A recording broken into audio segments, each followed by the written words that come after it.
G-Bolt here with a video on how I pack my ULA backpack for trips.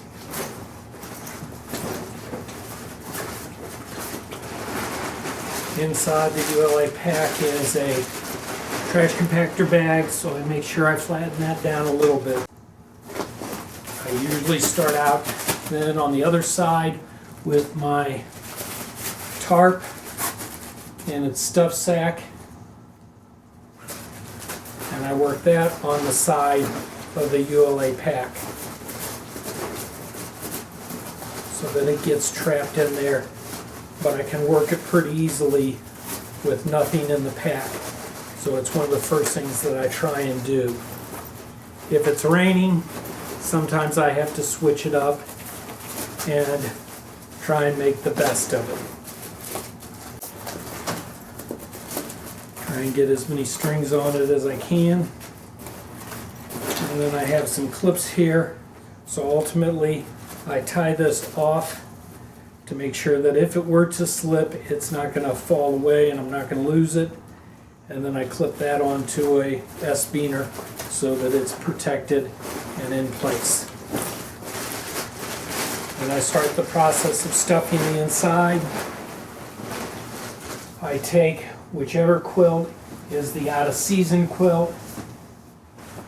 In this case, we're in wintertime, so my summer extra insulation flight jacket goes into the very bottom. And I just work it and try and smash it as small as possible, get it compressed down in the bottom of the pack. Next comes the actual sleeping insulation quilt. That goes in next. And again, it's just a stuff.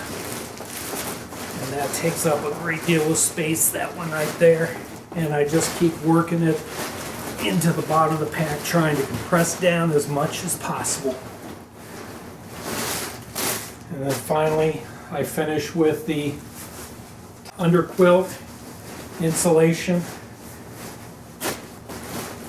And basically what I'm doing is I'm doing this in reverse order of the way I'll pull items out. I use those to fill the bottom of the bag.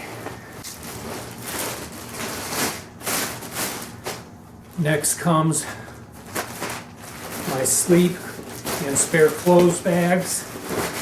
And this one I can usually use to smash down the other ones and really compress the quilts down below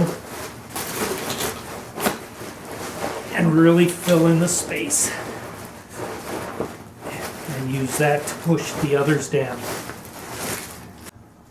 I take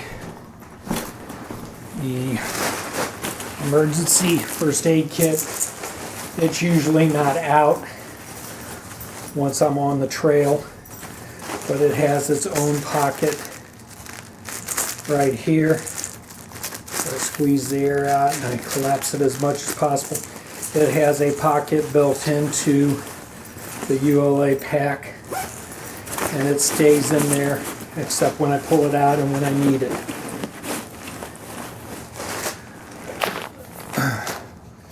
My electronics bag goes in off to one side, and my emergency ditty bag goes in off to one side.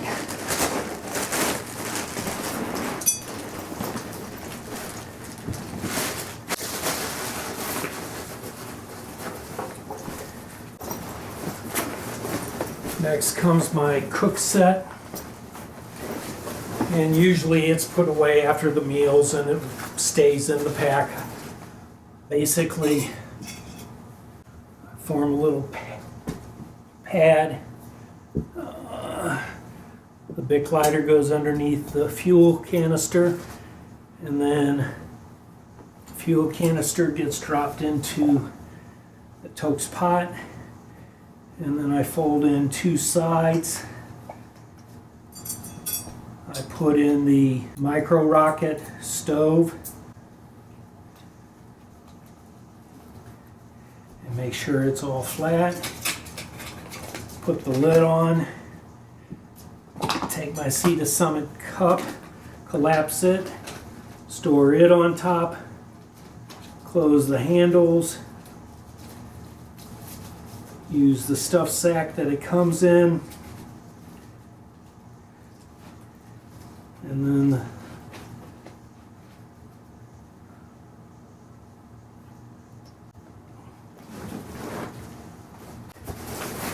that goes on one side, sets down in there.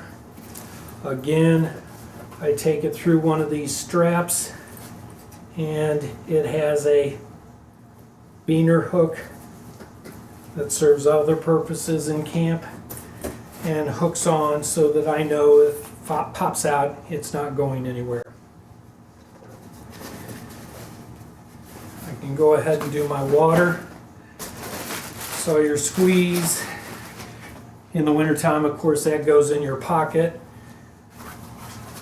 The ever-new dirty water bag, tornado tube, and then tubing all goes into a day pack, sort of town sack.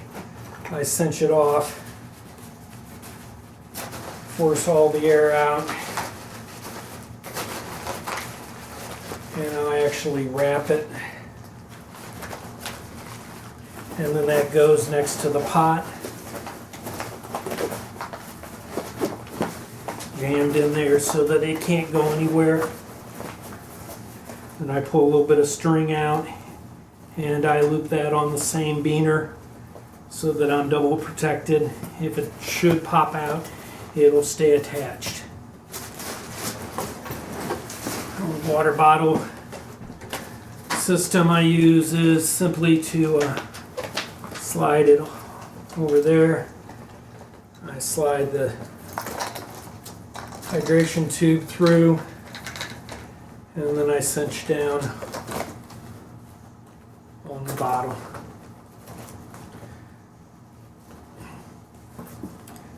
Then I take this through here so that it's ready for my mouth. And then I usually just tuck it back through there. Knife goes into a pocket. Bug bag goes into a pocket.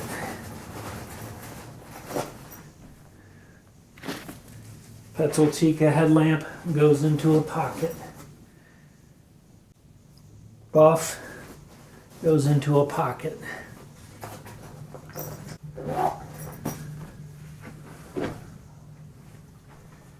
At this point,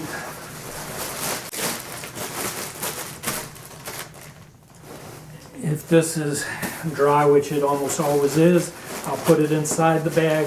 If not, it can go on top of the bag. But my hammock goes in next. If it's winter time and I'm going to possibly need gloves and I don't leave them out, anything extra goes in the bag next. And again, I just try and push this stuff down as far as possible. And I twist the compactor bag, twist, and then lock it on itself against my back.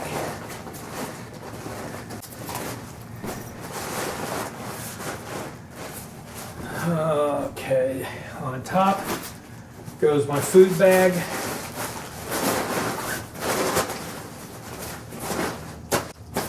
My spoon can either go in the food bag or clipped on the beaner, so the long-handled spoon is taken care of. Then my day snacks sometimes will go into a pocket, sometimes I'll clip them on, sometimes I'll snap them around here, around the belt, shoulder strap belt. So it just depends upon how much there is, but I don't like to stop and undo everything even though the food bag's on top. If I can avoid getting in my pack during the daytime, I try and avoid it. At this point, I think I'm ready to cinch. Everything's on the inside. So I cinch it down. And then I join my camp shoes based upon the inside foot. Those have an S-beaner they just hook on. One on each side. And they're also there for string crossings. Suspension straps for the hammock. They go on next. And again, these can hang out free, or I can stuff them in depending upon what I have to stuff in. Depending upon the weather, determines the order these go in and whether I'm going to use them, whether I'm wearing them out of camp or not. But usually, I like to keep my rainwear close by on the outside pocket. Rain kilt up towards the top, shoved in there. I almost always start out wearing this. A lot of times this just gets hooked onto the front strap. A front S-beaner a lot of times is where that one ends up anyway, but I do have the option to throw it in the back. Same thing with toiletry items. Toiletry items go into the pocket. And I can hook those onto an S-beaner to make sure I don't lose it on the trail. And then there's more space here for a Gatorade bottle or another smart water bottle or whatever bottle I may want to take with me. My cap can either go on my head, or again, it can, I leave a clip on it to where it can clip somewhere on the bag here and be available. If I'm not able to work my thermal rest into the one side, which is sometimes difficult because it's new and it's not compressed down yet, I do take it, which isn't very often, but it will latch onto the top.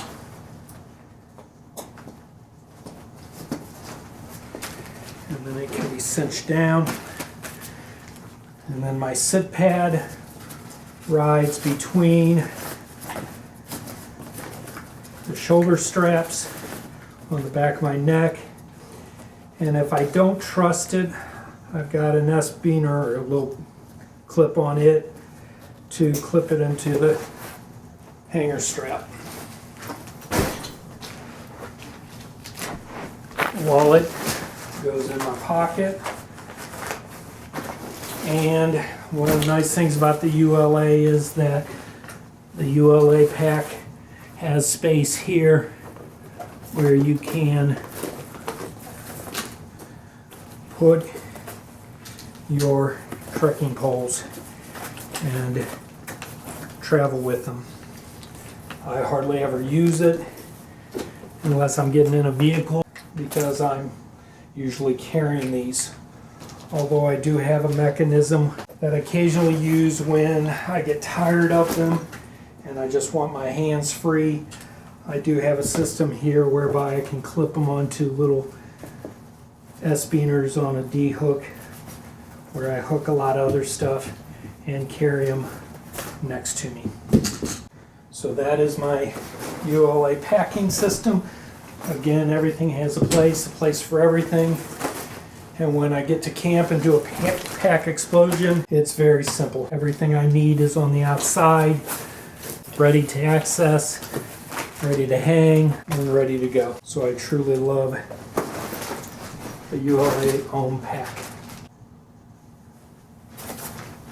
Hope you got some ideas from this. I know I enjoy watching all the other videos out there. Everybody has their own unique technique. And if you can just pick up one thing from somebody by watching their video and you put all those one things together, you come up with a very efficient system for yourself. Thanks for watching.